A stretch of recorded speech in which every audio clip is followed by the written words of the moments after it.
Hari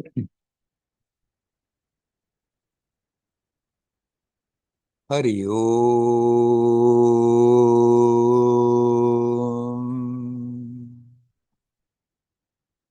Hari Om.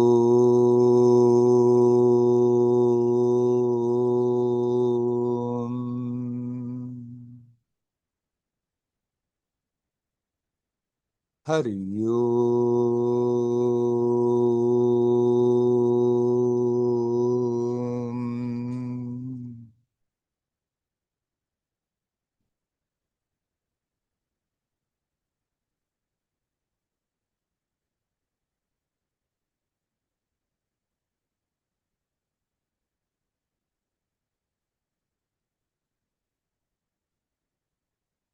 Hello, my friends.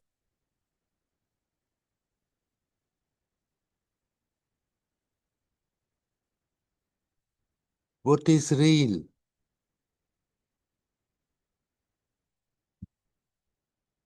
What is that we can be sure it is? It is real.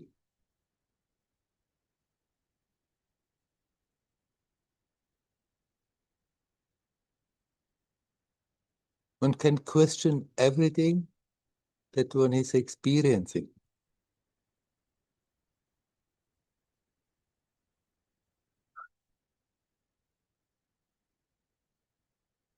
Somehow the sense organs, they are transmitting information to the brain, and there it's being transformed into an image of reality. If the sense organs were different, the experience would be different.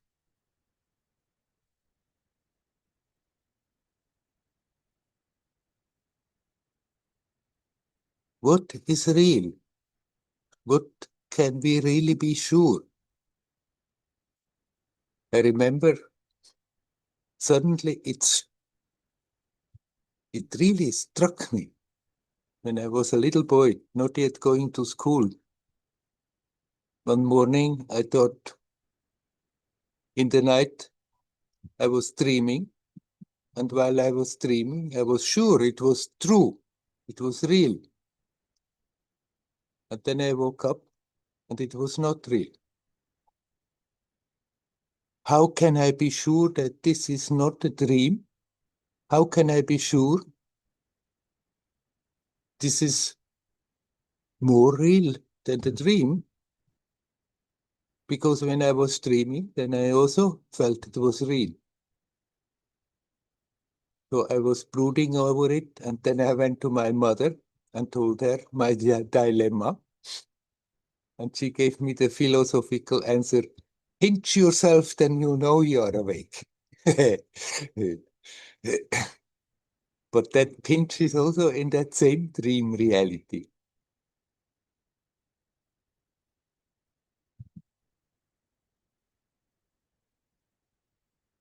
There are these three-dimensional pictures that are basically on a two-dimensional surface, but computer produced and so cleverly programmed and arranged that if we are focusing in the right manner, then a three-dimensional picture comes out of that two-dimensional surface. If you just look at that paper, it's flat. There is no three-dimensional picture there. But if we are focusing the eyes properly, we need two seeing eyes in order that it works. If we are focusing the eyes properly, then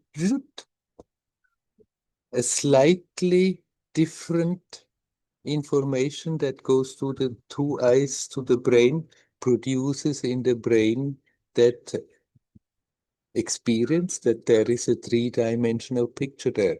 Is it real? Is it not real?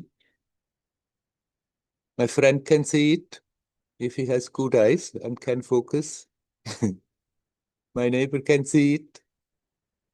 And yet, if you just look at the paper, it's not there. What is real? What is it that we cannot question?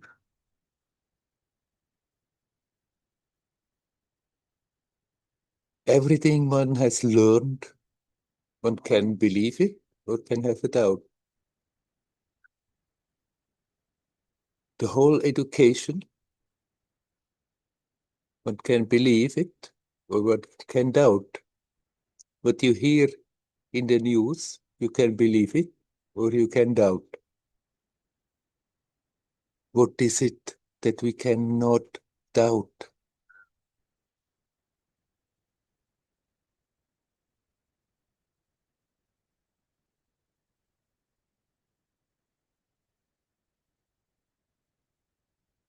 Is there something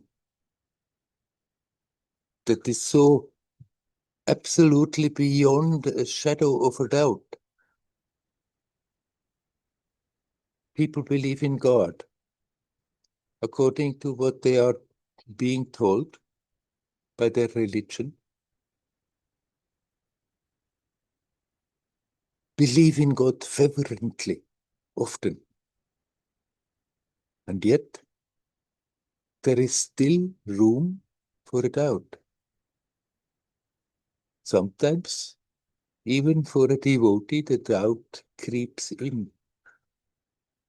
Is there really a God with whom I'm communicating?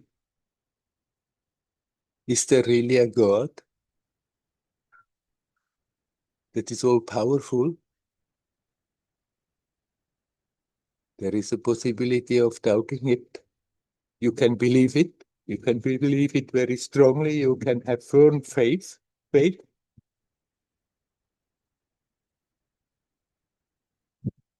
It's still, you can doubt it.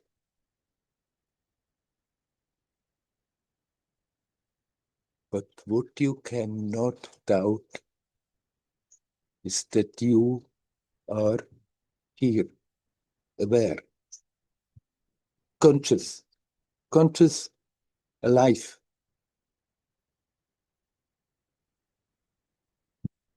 Then I can have myself identification. I can think of a story, a personality, can identify with it, think that's me, and yet there is room for doubt. What am I really? How much is this a show? But the fact that you are here now, consciously alive, it is not something that possibly can be doubted.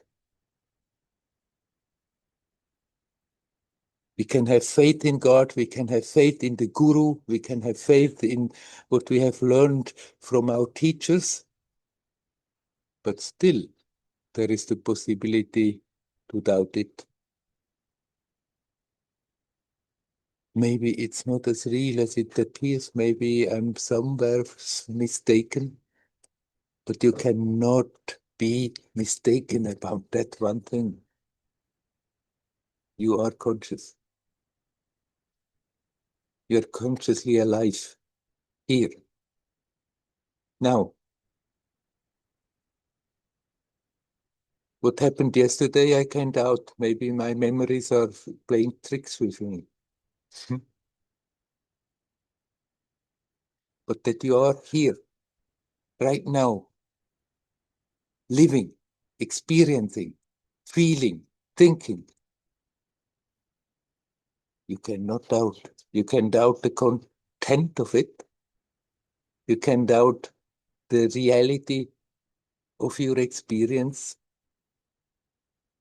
but you cannot doubt that which makes the experience possible. You are first. You, that what you are.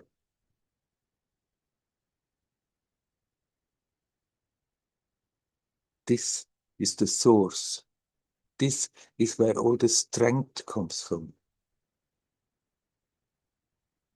Nothing wrong having faith in God or the Guru. It can help greatly. But it helps us to become more easier connected consciously with that is first, that which I touch when I say I, without a thought. If I think about it, I create a picture, I create an image, I create a story, and that can be doubted. But that sense of presence, that sense of being consciously alive here, now, cannot possibly be doubted. Let's connect with that in one way or another. Doesn't matter how, doesn't matter whether we connect with that by having faith in God or the Guru.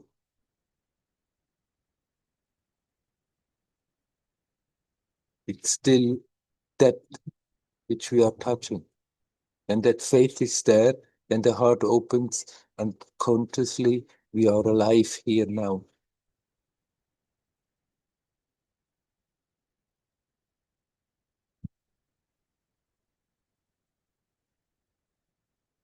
We may most of the time not be aware of it. Most of the time our attention goes all over the place, is everywhere, not being aware that at the base first, that any of those experiences, any of those thoughts, any of those questions, any of those answers, any of those sensations and feelings are possible only because that is there. Even if we are not aware of it, even if the attention is totally dissociated from it, it's still there first. This is the only thing that we really 100% without a doubt can say, yes, it is.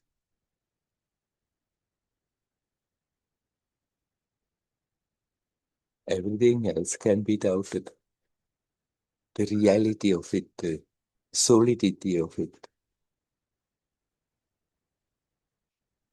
Bring the attention back to that source, bring the attention back to that which makes the big experience possible. This is unblemished, pure, pristine. No matter what the level of the experience is happening, nothing can change that. This is the haven where we are secure.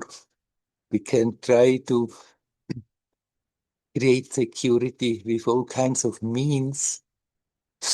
Now, the whole world is crazy with their security measure for your own good. It's a real headache. And it doesn't give security. Here, now, there is the only security. This cannot be hurt. This is beyond the shadow of a doubt. Then why are we not settling into that? Then why are we not making that in our home? We have learned to do the opposite, and so we have to unlearn that lifelong habit to become aware what would be natural. What an amazing story.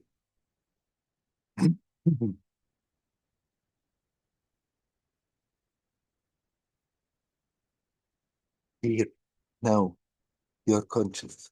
Here, now, you're alive. Nothing can put this to doubt. If I'm experiencing this, if I'm experiencing that, I can doubt how much is real, how much is imagination, how much has been influenced. But prior to that, there is the simple awareness of being alive, of being conscious.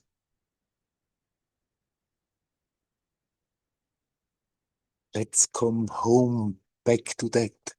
Make that in our base, our conscious base. Then, no matter what comes, nothing can really affect that awareness that there is that purity, that there is that source of strength and beauty and creativity that cannot be hurt, that cannot be affected.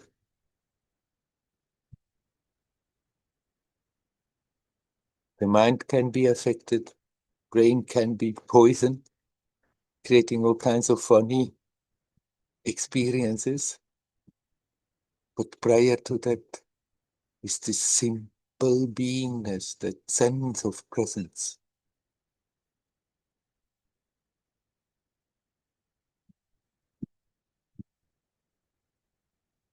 It's the first, it's ever there. It cannot possibly be absent. You would have to be there to be aware of its absence, and that's absurd.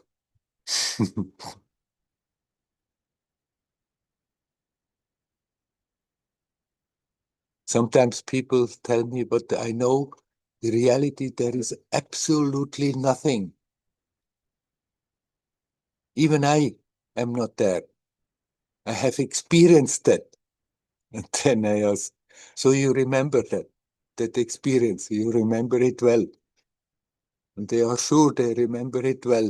And I say, yes, but you were there. How could you remember? You, as you are defining yourself, usually were not there. But you were there. You are there, here, now, then, always. It cannot be doubted.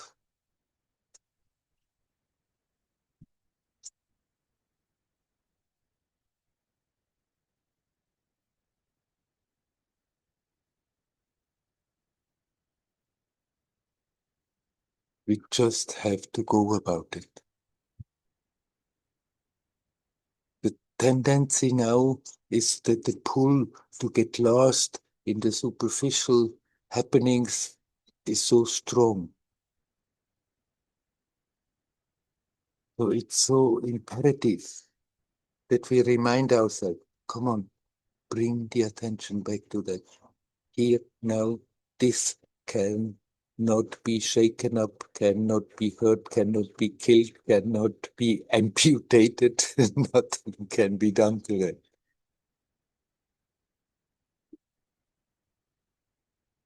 If we bring the attention back home to that, then the fear disappears. Doesn't make relativity more secure. It is still there, often dangerous, changing all the time. But this base is not affected. Come home to that. This is what we are basically attempting.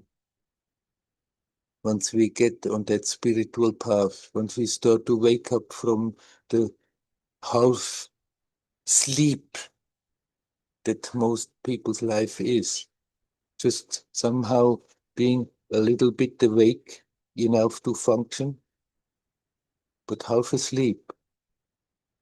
Starting to wake up from that, there we go on the journey to come home to that sense of presence. Instead that it's always vaguely there as something we can consciously connect. And there is that sense of safety that everybody is so busy with, trying to create safety with all kinds of means, which is an illusion. No matter what one does to feel safe externally, it can always malfunction. It can always somehow be destroyed. But that sense of presence is indestructible. Come home to that. There is the peace, there is the beauty, there is the safety, there is that sense of being complete. The experience of that may start to unfold and unfold, but the basic sense of presence is simply there, whether we are aware of it or not. So bring the awareness back to that in one way or another. Nisargadatta's way he most of the time thought was just make people stay with the I am, that sense of I am. Not even asking the question, who am I? Just stay with the sense I am. A very direct and simple way to connect with that. But you can use whatever tool that is appropriate, that helps, that comes naturally. A tool for what?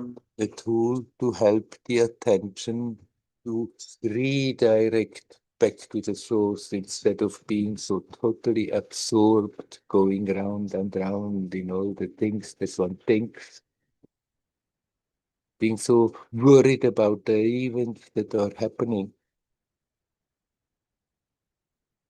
Simply withdraw the attention. You can keep enough attention there to function, but bring the base of the attention back to the base of being, to that simple sense of being present, alive, conscious. This is the job. It's not something exotic out there. It's not something complicated. It's simply something we sincerely have to go about it. Sincerely have to contradict the habit of doing the opposite, of always running off with the attention to everything else, missing the base.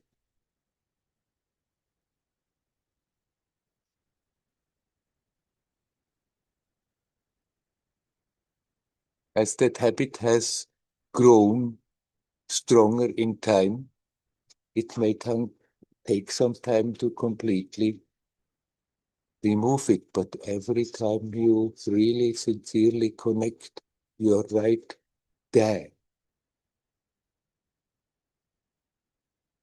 It may be too fleeting to recognize. It may be so short that you cannot become aware what the fountain of joyousness it is. But still, every time you connect at that moment, you're home, you're at safety.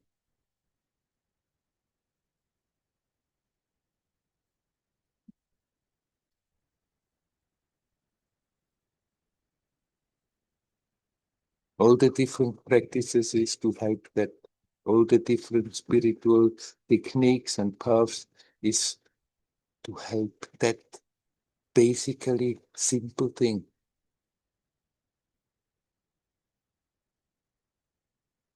Instead of being half asleep, alive, learn to be alive by consciously being alive. Now, by feeling that sense of life, that sense of presence, that sense of something incredible that likes to express itself. The expressions, like every manifestations, they are fleeting, they are changing. So what? That's the law of the manifestation. If we don't struggle against it, then there's not a problem. Things come, they are there, and go. Things are beautiful, things are sometimes not beautiful. They come, they go. But through all this, there is that base, that sense of presence, that simple awareness of being conscious, being alive. If we learn to get rooted in that, then it starts to open up, and the longer we are doing that, the more we become aware, oh my God, all that happiness I have been looking for in so many ways comes out of that. I am that source of happiness. I am the source of fulfillment. I'm totally secure in that. Nothing can hurt that.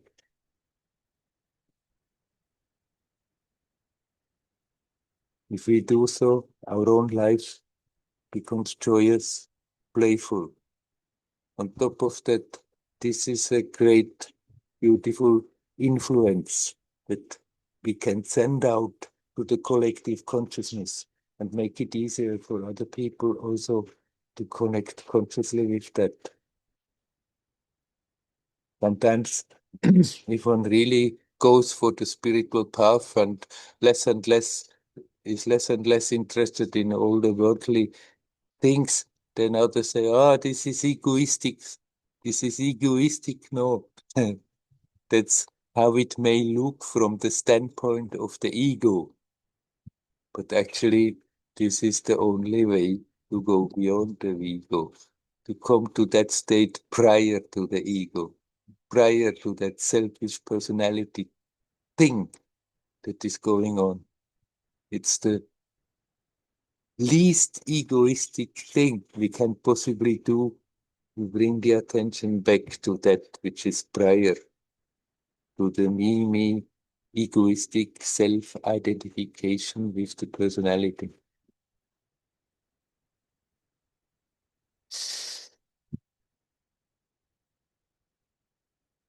All we have to do is to come home, to become aware it was never absent, even if I was so totally unaware of that. Hari Om, Hari Om, Hari Om.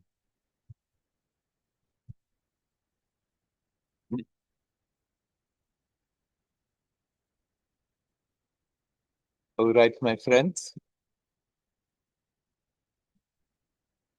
after having been talking now again all by myself, I'm asking you, is there anyone who would like to come in and say something? You are welcome to do so.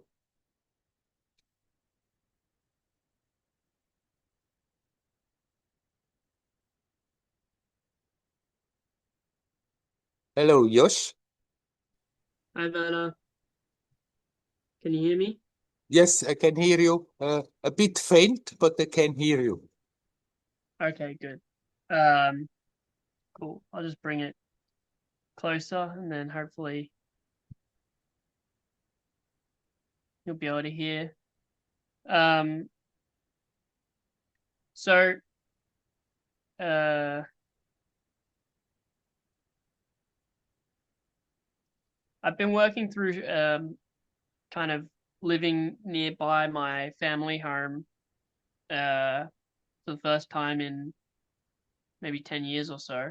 Yeah, And some emotional stuff has come up, and I'm just wondering how to balance the kind of insights I'm having about stuff that happened during my childhood and since with um, kind of the non-dual perspective, you know, honoring the human part, but then also realizing that the reality of it is beyond anything that can be remembered or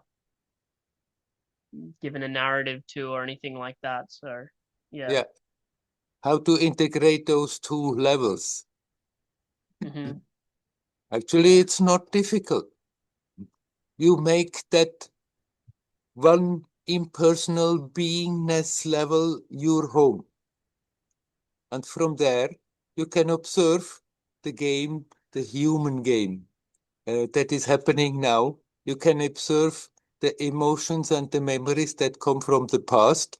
Sometimes it needs a bit work to deal with it because we may have a lot of caught up emotion in it, sometimes anger, sometimes frustration, sometimes unfulfilled desires, all kinds of emotions may come along with it, but if we are making that other aspect in our home, from there we can just observe it.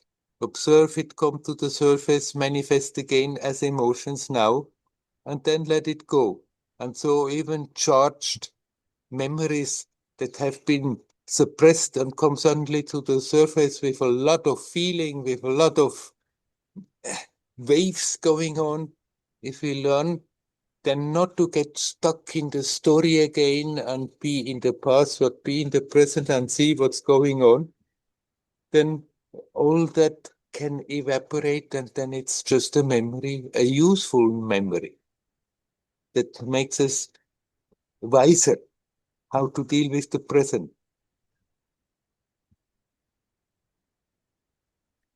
I also feel like, you know, in the past there's been a lot of well, there has been some stuff.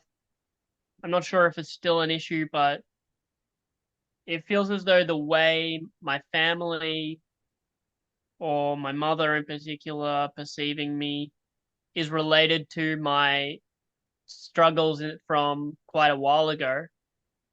And I feel like I've moved beyond a lot of that, but I'm not sure if they've caught up with that. So, um, yeah, I'm wondering if the best way to deal with that is just to try and communicate, like talk to them about where I feel like I'm at, which is what I have been doing, or if it's just kind of best to keep, like, you know, some error, keep quiet, just let things play out, or yeah. Just be natural. Just be yourself. And then you feel in the situations how much is good to talk about it. Sometimes it's better not to talk, but sometimes when you feel an opening, there may be questions, then you can say, uh, try to express what what is really coming from deeper, but you don't have to go and impose it on them. Just make yourself comfortable in yourself, that you are at ease, at peace, no matter whether you're talking about it or not. And then that peacefulness is transmitting to them, and that helps them to open up towards you. And maybe eventually you talk about more, or maybe not. It doesn't really matter too much. What matters is that you don't go to them with tensions. Think, how should I behave? What should I say? What should I do? You just be yourself, relaxed, at ease, natural. And then things are taking their course all by themselves. I had quite a difficult story with my father my whole life long. We were two strong characters and seeing things differently. And then I went to India and I didn't make contact with him directly, but roundabout I heard that he was not at all happy about what I was doing. And for 12 years, I never showed up. And then when I came back, I had already gone through the whole thing, keeping grudges and all that, and was coming from a very different perspective. And so I just behaved totally normal. And later he told me he was apprehensive before I came, thinking, oh my, maybe some kind of religious fanatic comes and wants to convert us all. And after that, I was just normal. And in families, blubbering away what families are blubbering away. And if they were asking, I was telling as much as I felt like telling.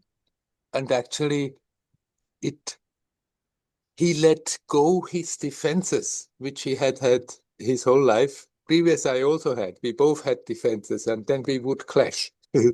But then I came back without building up those defenses. And then he also let them go. And actually, for the first time in our life, we could communicate from heart to heart. That has not been possible before. But not because I strategically try to do the right thing and say the right thing simply by being totally myself at ease.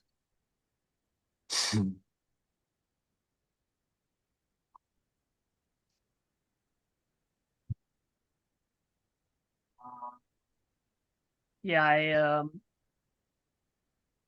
I feel like I've just recently been speaking with my I have two sisters, and I've been speaking to the older one who I hadn't been talking too much before, and yeah, we connected really nicely, but well, not but, and it seems like maybe for both of us it's brought up some really good stuff, but also some stuff that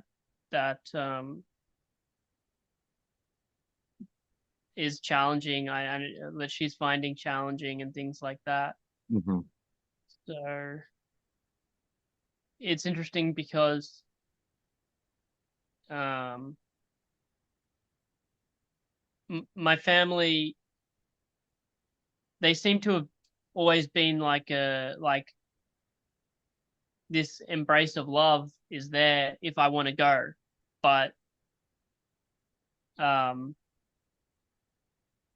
I've not really been able to connect to that for the last 8 years or so, 6 years or so, just due to some other kinds of issues that have gone on for me. Mhm. So anyway, I guess I'm just filling out the context of this. But yeah. Right. And you don't have to go with the ID, you have to go and repair anything. Just be whole in yourself. And when you are with them, try to remain in touch with that, and that will flow out of you, and that will be doing much more repair than when you try too much to sort of put things together. Mm, Of course, if you have talked to your sister and stuff came up, and then you can feel out, and maybe it's good to do more talking about it. But otherwise, it may be also just good to connect in a friendly way, in a loving way, mm, and things are that may still be there, full of tensions. They may gradually disappear without too much talking about. You cannot say it's like this or like that. Every situation is unique and people are different. Sometimes it's really good once sits down with somebody and talks, but even then, it's good to remain natural, remain connected with yourself, and not that it ends up again into a fight of opinions, who is right, who is wrong. yeah. I didn't know if it was a good idea for me to bring up a lot of this, the processing or the that I've been going through Mhm. with my sister. I still don't really know if it was a good idea, but you know, Anyhow, it has happened, and so you deal with the situation it has created. yeah, Yes.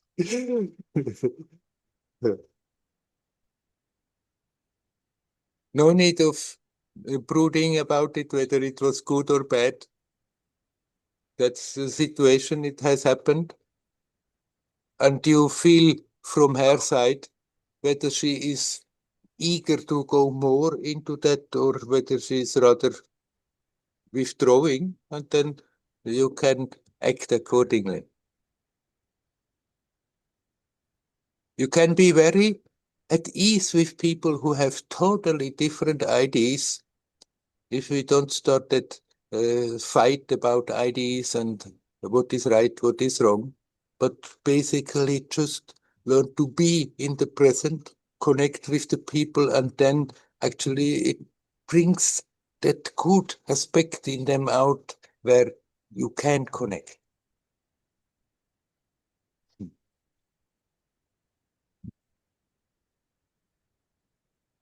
And most people, they don't want to hear too much about what is beyond their comfort zone. So uh, you don't have to torture them with, with that. But you can still lovingly connect with them, and both can actually benefit from it.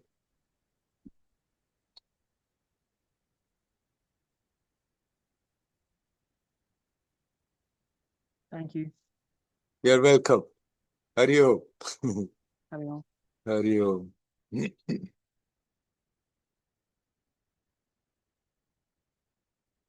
Is there anybody else who would like to comment?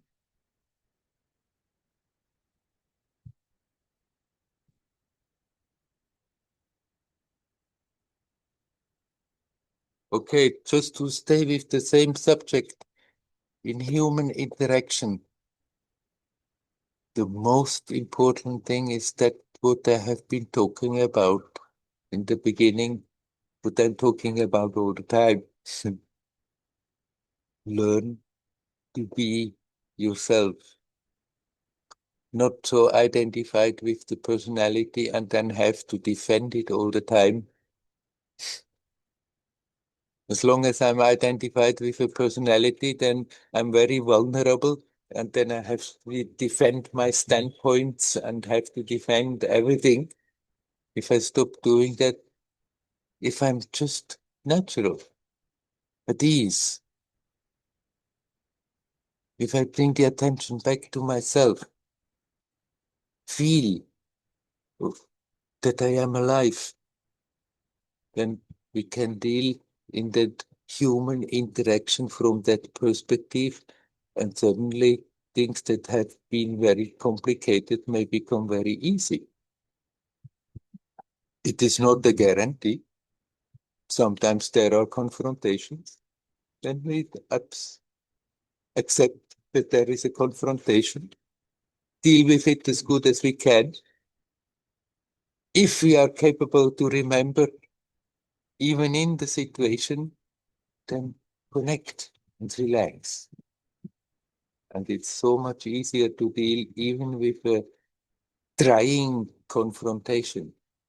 And if we forget and maybe get emotional, then once the situation is over, it will turn around in the head, and there sooner or later it will come aware, oh, got me again completely, sucked me again in the usual old types of reactions. Never mind, it's past, but now instead of keeping it alive, instead of in my head keep on defending my personal position, I can let it go and just see how the emotions are manifesting, see what the thoughts are doing, becoming aware that everything rides on a wave of prana, the prana that keeps the body alive, seeing how the body is affected by the thoughts, by the emotions, and learn to relax. And then we are not more accumulating more stuff that we are carrying along. And if we do that consequently, we will catch ourselves earlier and earlier. And the situations where we lose it will get less and less, because very early we become aware, oh, there, I'm going down that alley again. Instead of that, I can be rooted in just being conscious, in being alive here now, and learn to relax. And if we relax in a situation with a lot of tensions, already a big part of the tensions in the situation start to disappear. And usually it's much easier to deal with it. And even if it ends still in a very tense way, and there is not peace and harmony, but there is a lot of emotions going around with people, then we don't get sucked into it anymore. And we are not entertaining it, because that's what we are doing when we keep it in the mind and turn it around and defend ourselves after that mentally, then we're sending all that fighting energy back to the situation, to the people that were involved, encouraging them without being conscious of it, without being aware that this is happening, but encouraging them to also do the same thing and sending that energy back to us.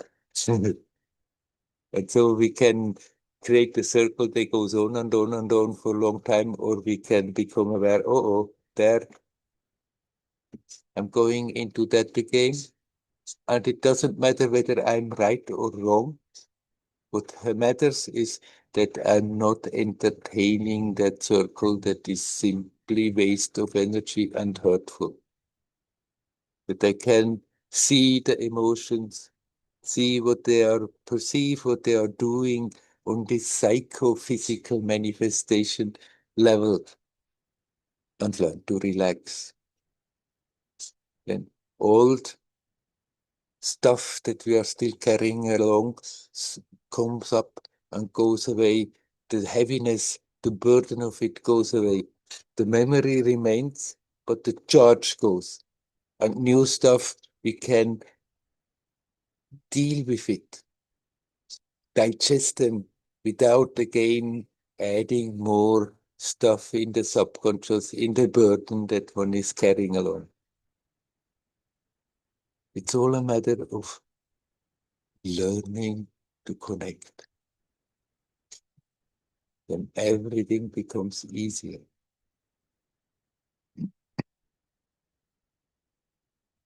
Okay, I'm asking you again. Is there anyone who would like to come and say something? You're welcome.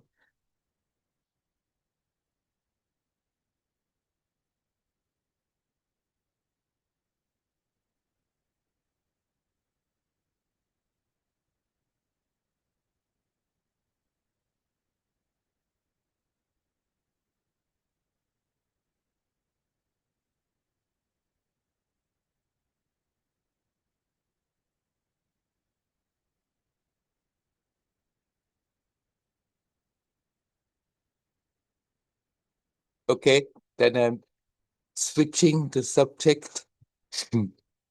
I've listened to a video on YouTube. There came questions to a mystic, a woman mystic, about why this universe, why this creation, how did the life come to Earth? What's the point of it? And actually, this woman, she has access to subtler levels and subtler levels. And so she was talking a lot about it, how in the beginning it was much less dense, that there were only life bodies, and slowly it got denser, and the creation got denser. And so we're finding ourselves in a mess like this today. There was a lot of explanation what has happened, but actually the question was not answered. Why should this be there at all?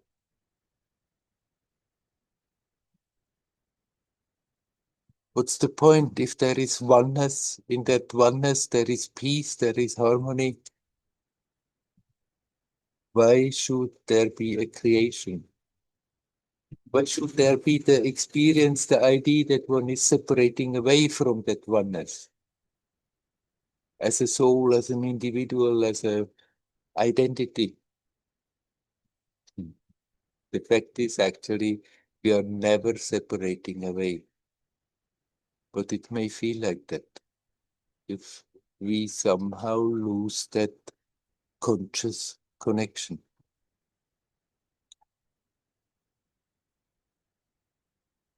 Why should in the oneness be beings? Now, I cannot definitely not tell you that I'm totally aware what this is all about. But I'm aware of an aspect that was answer for me enough that I stopped torturing myself with questions like this. that when we are hearing teachings, we are hearing a lot of talk about the absolute. And now the absolute is also an idea in the human mind, which is the opposite of the relative. So we have the relative, then we postulate an absolute. But this absolute is only relatively absolute to our experience of impermanence. There is the permanent. To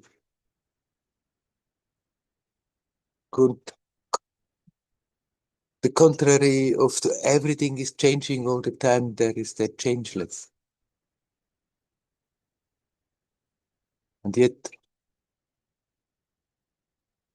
in reality, even the concept of an absolute doesn't get anywhere close to what is, because it's a concept in the human mind that must have the opposite of the absolute, but this is simply that which is. And that keeps on unfolding. The experience of that keeps on unfolding, essentially, basically remaining the same. And in that oneness are formed so many beings.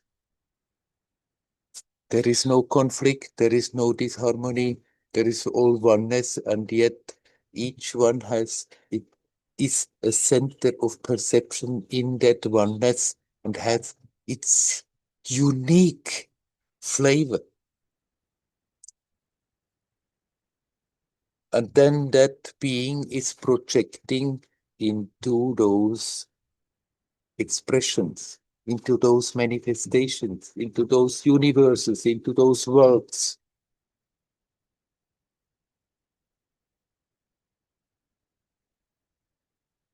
Why? To gain experience. And why should that absolute gain experience? The experience of that essence keeps on unfolding. And that essence has its own natural inherent curiosity, ever expand, ever unfold. So you can say in a way that God also is growing all the time. That there is a continuous unfolding happening. And all those manifestations with all those projections in it, that beings that are not really incarnated in this world, but projecting an aspect of themselves into this world to gain experience, those beings, they are through all those experience, expanding their experience of the one reality. And with each being that is expanding in their own experience, the whole is expanding. And it makes totally sense. As soon as we talk about it, it becomes a bit funny, but it makes totally sense. I'm sure this aspect is there. I'm sure there's lots beyond that, which I also don't know. But I tortured myself before. What's the point in all this? What's the point in going all through this? Can we not simply make an end to it?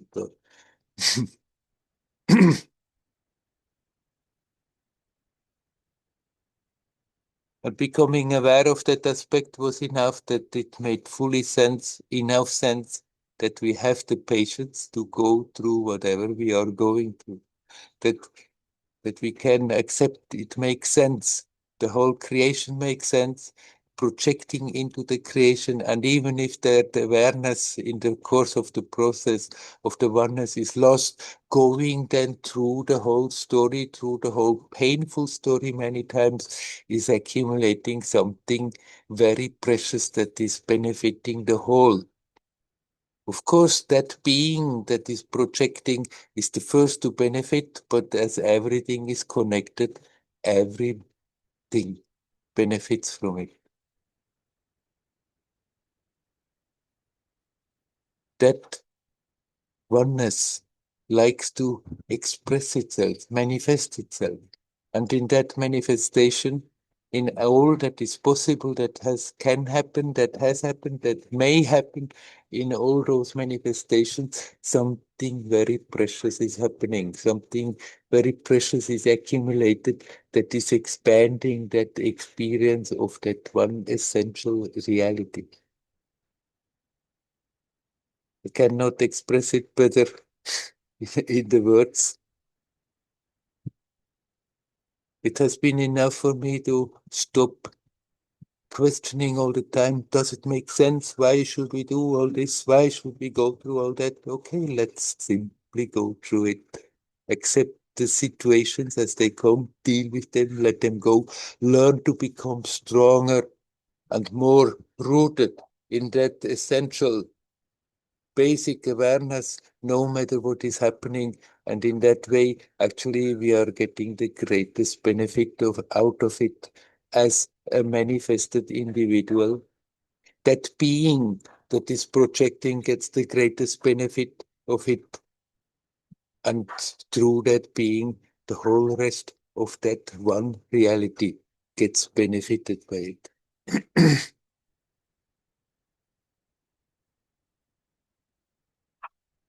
The whole damn story does make sense. We don't have to take it too serious.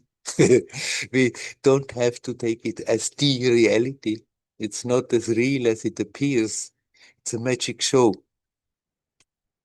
but not the senseless magic show.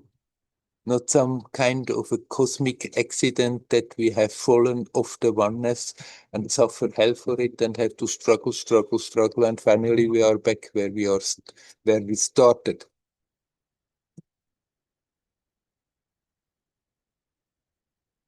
We have never left it, but everything one goes through is enriching. If we go half asleep and painfully, it is still doing that. It's doing it very slow, very painful. If we learn to be awake, becomes playful and is much more powerful.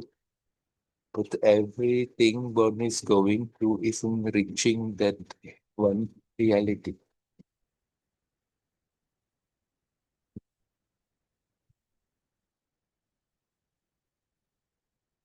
Then the other thing may be there. Yes, sure, it's there. What this mystic has described from first it being very subtle and very lightful and slowly getting denser, and so beings are separating themselves in their conscious experience more and more from that love, from the oneness, from being aware how everything is connected, and so more evil is manifesting and creating more confrontations. All this is there, but why it is there,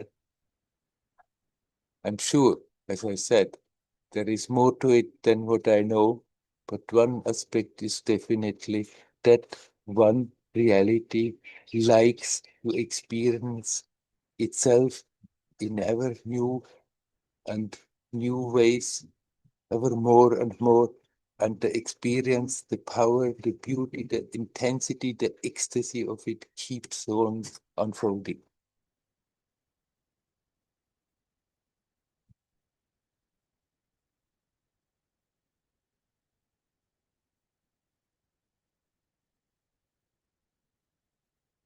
So there I have been talking again about something else. Now I'm asking you again, is there anyone who would like to say something? You're welcome to do so.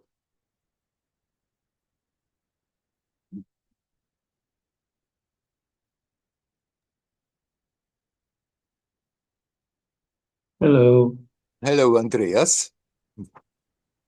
Can you explain the term expanding the experience more, please? It's not something you have to first to understand with your intellect, and then it can happen. It's simply happening. We may not even be aware too much of it. In the process, when we are going through our day-to-day life, we may not even be aware how much stronger we are getting, because it's a gentle process, and it always feels normal. It's still the normal the normal story, but there is a continuous accumulation there of strength, simply by going through the day, the whole day, just by living in this manifested situation, having to deal with all the limitations that come along, with all the pleasures and pains that are involved in it, that somehow does accumulate something very precious.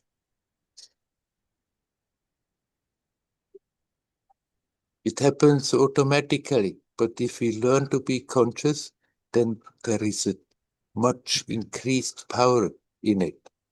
The more we are capable of connecting while being active, while going through our day, the more of that preciousness we are accumulating. It may not immediately manifest in our conscious experience, but it's still there. And the more one has consciously worked like this, then if there is a shift in experience, the more likely it is that it just stays there as a new base, and from there the new experience expands. If that base, if that accumulated strength is not there, we may have a nice experience, but then whoop, it goes and we are back again struggling in the same in the same place where we were. But people, without knowing, are getting stronger, are expanding. Even if it's not have become a conscious experience, it's still happening. Sometimes in my sadhana, sometimes there were periods where I felt, something is happening, something is really finally moving a bit in a good direction. And then there were periods where I felt I'm just going round and round and round and round, and there's nothing happening. But this was an illusion, was a mental weakness. Actually, it's never a round and round, it's always a spiral. It always is expanding, even if you are not aware of it. Even if it's not always bliss filled, the path and the practice.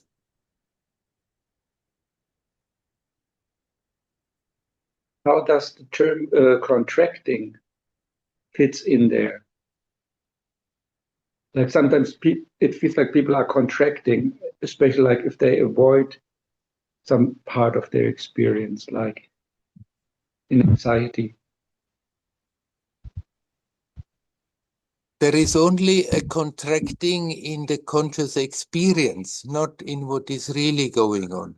Mentally, we can't contract. Mentally, we can make ourselves very small, our world very small, and just run around there. But that which is really there is not contracting. Also, we can lose our mind. We can have some brain damage, and then it's not more functioning properly, and one can have the feeling that, maybe it was a great personality before, but now, oh my God, there is just a simpleton left. But that which counts has not gone lost. Simply, it's gone further back, and it's not capable of expressing itself because the instruments are not more capable of transmitting it. This makes me think of Ajahn Chah, a famous Thai monk Yeah. who has a lot of followers in England and one in Australia. And he got a stroke, and then he was like, his mental capacities were very, very limited. Yeah. but he still was. The monks took great care of him, and Yeah. so there was something left that was un, not changed by the stroke. Yeah. But he was not more capable of expressing it, what was there before.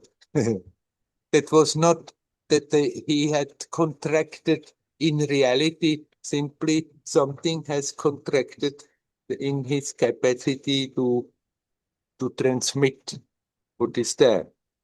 And then from outside, it may have looked like a very not too intelligent human being.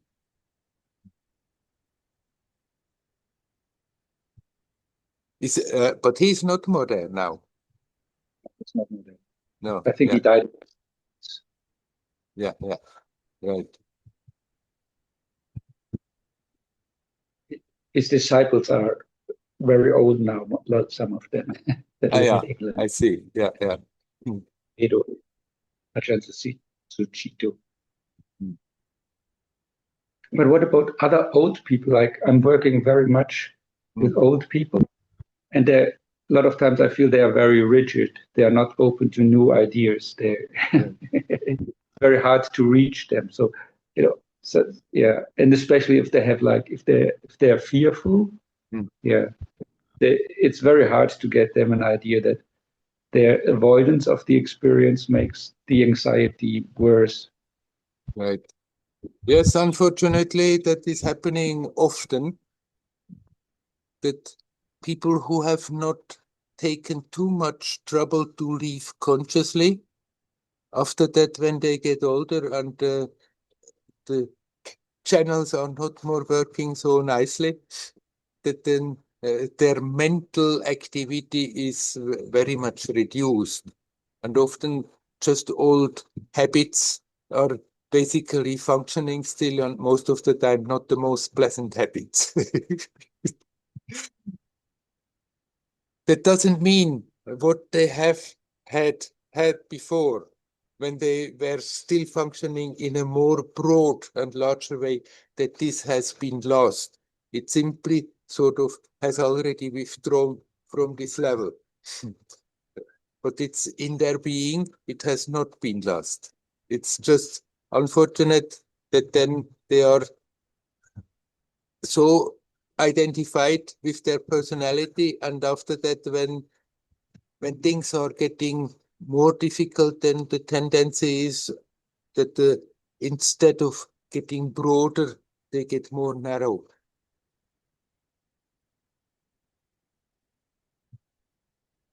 You cannot expect from old people, if they have not already their lifelong tried to have an open heart, an open attitude, that then suddenly they are capable. It is possible that elderly people certainly decide, okay, now I have spent so much of my time being interested in so many things, put my interest now in finding out reality, and they can, sometimes within short time, open up beautifully. But if they don't have that idea, and then often through the greater difficulty of the physical existence, and maybe not the increased capacity of the brain, that then after that their expression becomes smaller and smaller and bitter often. Yeah, that's true with my uncle. He's like now Yeah. he's got diabetes, and he has some form of cancer. And last week he was in the hospital, and he got a little. He was very full of self pity because he all through his life in the last years avoided anything that has to do with death and suffering, and he never wanted to think about it or talk about it, and he avoided everything concerning this. And now he has to face it, and he's completely with it. Like he cannot accept that he is losing his strength and has. That I mean, that is he's complaining about stuff which is like very normal for a 90-year-old person. Yes, right. Yes, you cannot change his experience. And most probably he's too far gone that he could start to really take steps to become more conscious. So what we can do with such a being is to be as friendly as we can, but we don't have to support and somehow behave in ways that it's encouraging them to become even more self-pitying. It's doing them no service. Yeah, I try my best, but it doesn't change very much. Right, right. So you do what you feel you have to do, and then accept that the situation is like this. That you cannot go in and really change something. Yeah. But again, as saying,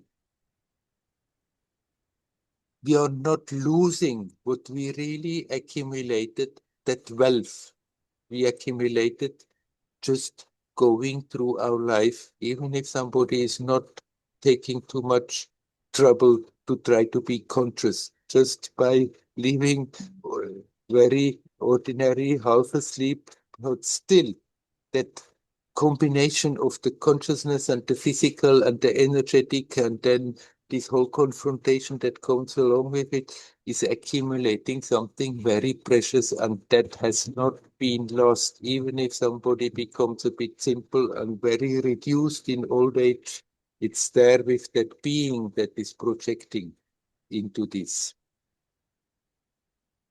time-space continuum. Is there a way to connect him with that? We are connecting with that every time. We are connecting consciously with the essence as good as we can.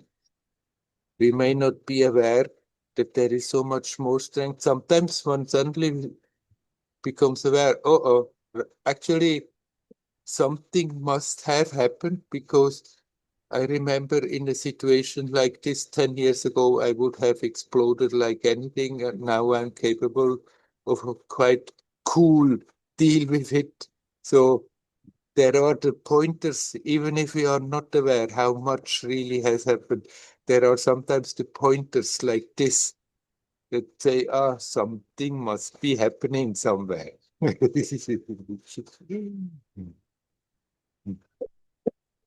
If something goes wrong with my computer and I cannot solve the problem, I'm still losing my patience a lot of times very much.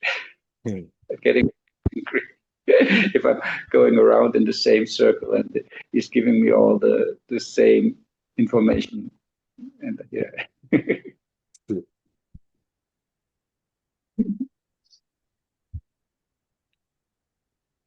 There is not something about expanding the experience that you have to understand and to know, and once you know that properly, then you can do it. Just be as consciously alive as you can, and there it's happening all by itself, whether you are fully aware of it or not. Sometime or other, that being that has manifested Andreas here is reaping the fruit of all this.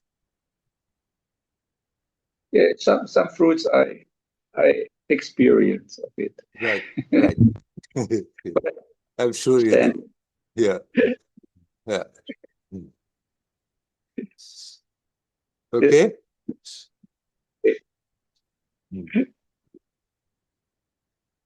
All right.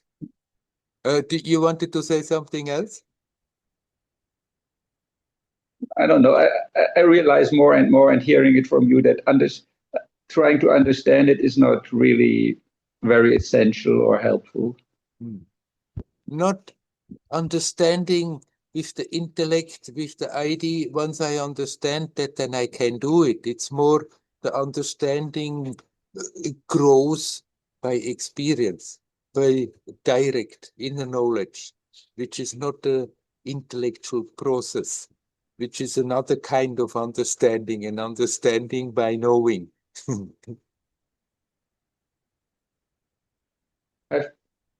Okay, I hear that, but for me, it feels it's important to understand what I should not do. Well, it's very simple. Whatever if you are honestly look at yourself, whatever has the tendency to create more that sense of being separate from that essence, from reality, from everything that is, that we should rather avoid.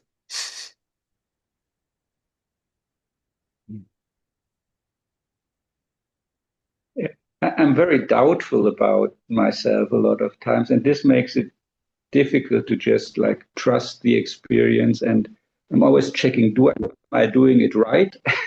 And this is Yes. not helpful. No, it has two aspects. It's good not to settle down and think, after all, I have done quite something, getting in a good state, because there the tendency is to get stuck there. So to be open, to see, there we can still work. There is some work to do. There we can go deeper.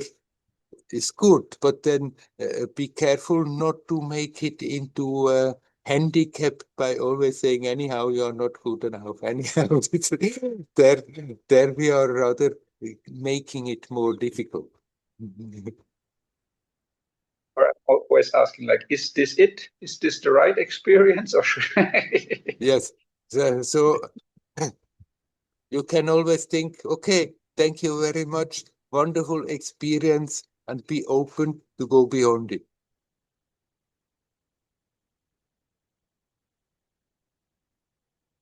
And there's really no, like, to experience the unconditioned, it's not a feeling, right? It's not No, a certain thing that you can have. it's not a feeling. Sometimes people talk like this, that's a feeling, but for the lack of a better word, but it's not a feeling like any other feeling. It's a knowing by experiencing. But it's not that ever you have to jump at the conclusion, this is now the ultimate experience. An experience is an experience, and it's an aspect of that mystery of existence. And even if it looks fantastic, and like I said, sometimes people say, I have experience now, I know what it is. There is absolutely nothing. Nothing is there. And then they have experienced a broader aspect, and then they're jumping to a conclusion that that's it is always wrong. Okay. Be grateful for whatever experience you get and open to go ahead. Open not to be stuck and think, yes, that's it. But there is still infinity beyond that. Okay. Okay. Hariho. Hariho.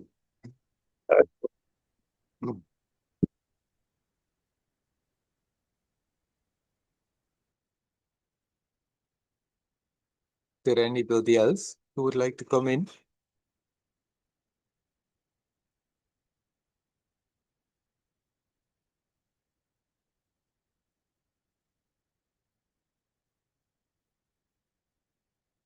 Okay, let's spend a few minutes, just a few minutes. Quiet, quiet, but intense.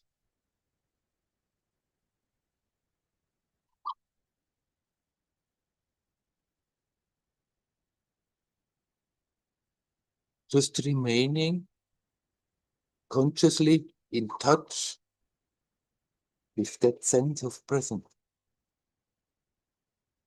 that which is first.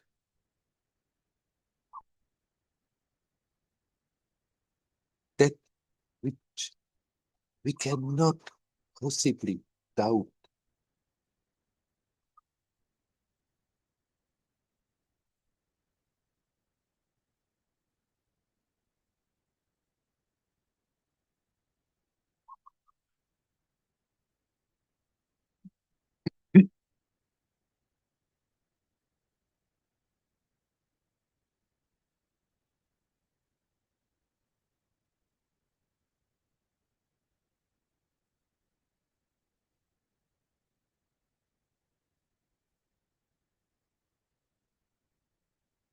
Just be here now.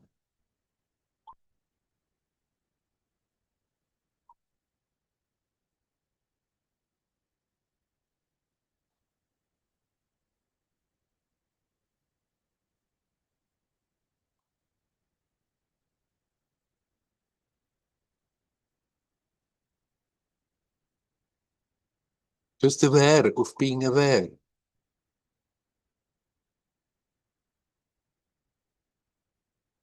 Aware of being alive.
Thoughts may come in,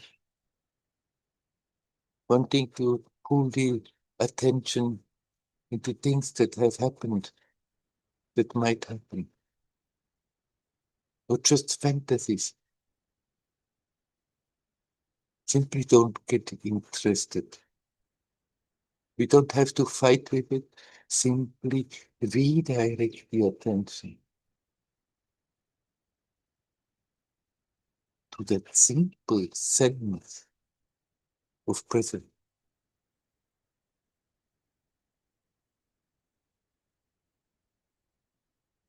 We can help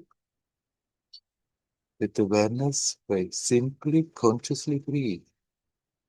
Breathe out, breathe in, breathe out, relax.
With that which we cannot doubt, that which we are touching. When I say I am, I,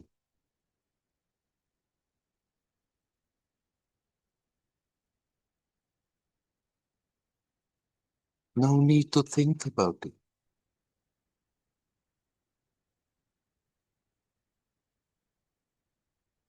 Simply bring the attention home back to that most familiar sense of presence.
Not getting interested in thoughts. Simply redirect the attention. Come back home to that sense, that immediate, direct awareness of being here now, consciously alive, consciously conscious, and relax, relax, relax.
And then we can gently become more aware of the body also. Be aware the body is just an expression of that which is prior. And after that, when we get up and function, we can function sanely, efficiently, and still be aware. Prior to that is always that which is not moving, that which is first, that which makes all the experience, the actions possible. Let's stay rooted in that. Make that in our home. Leave from that perspective. And everything becomes playful.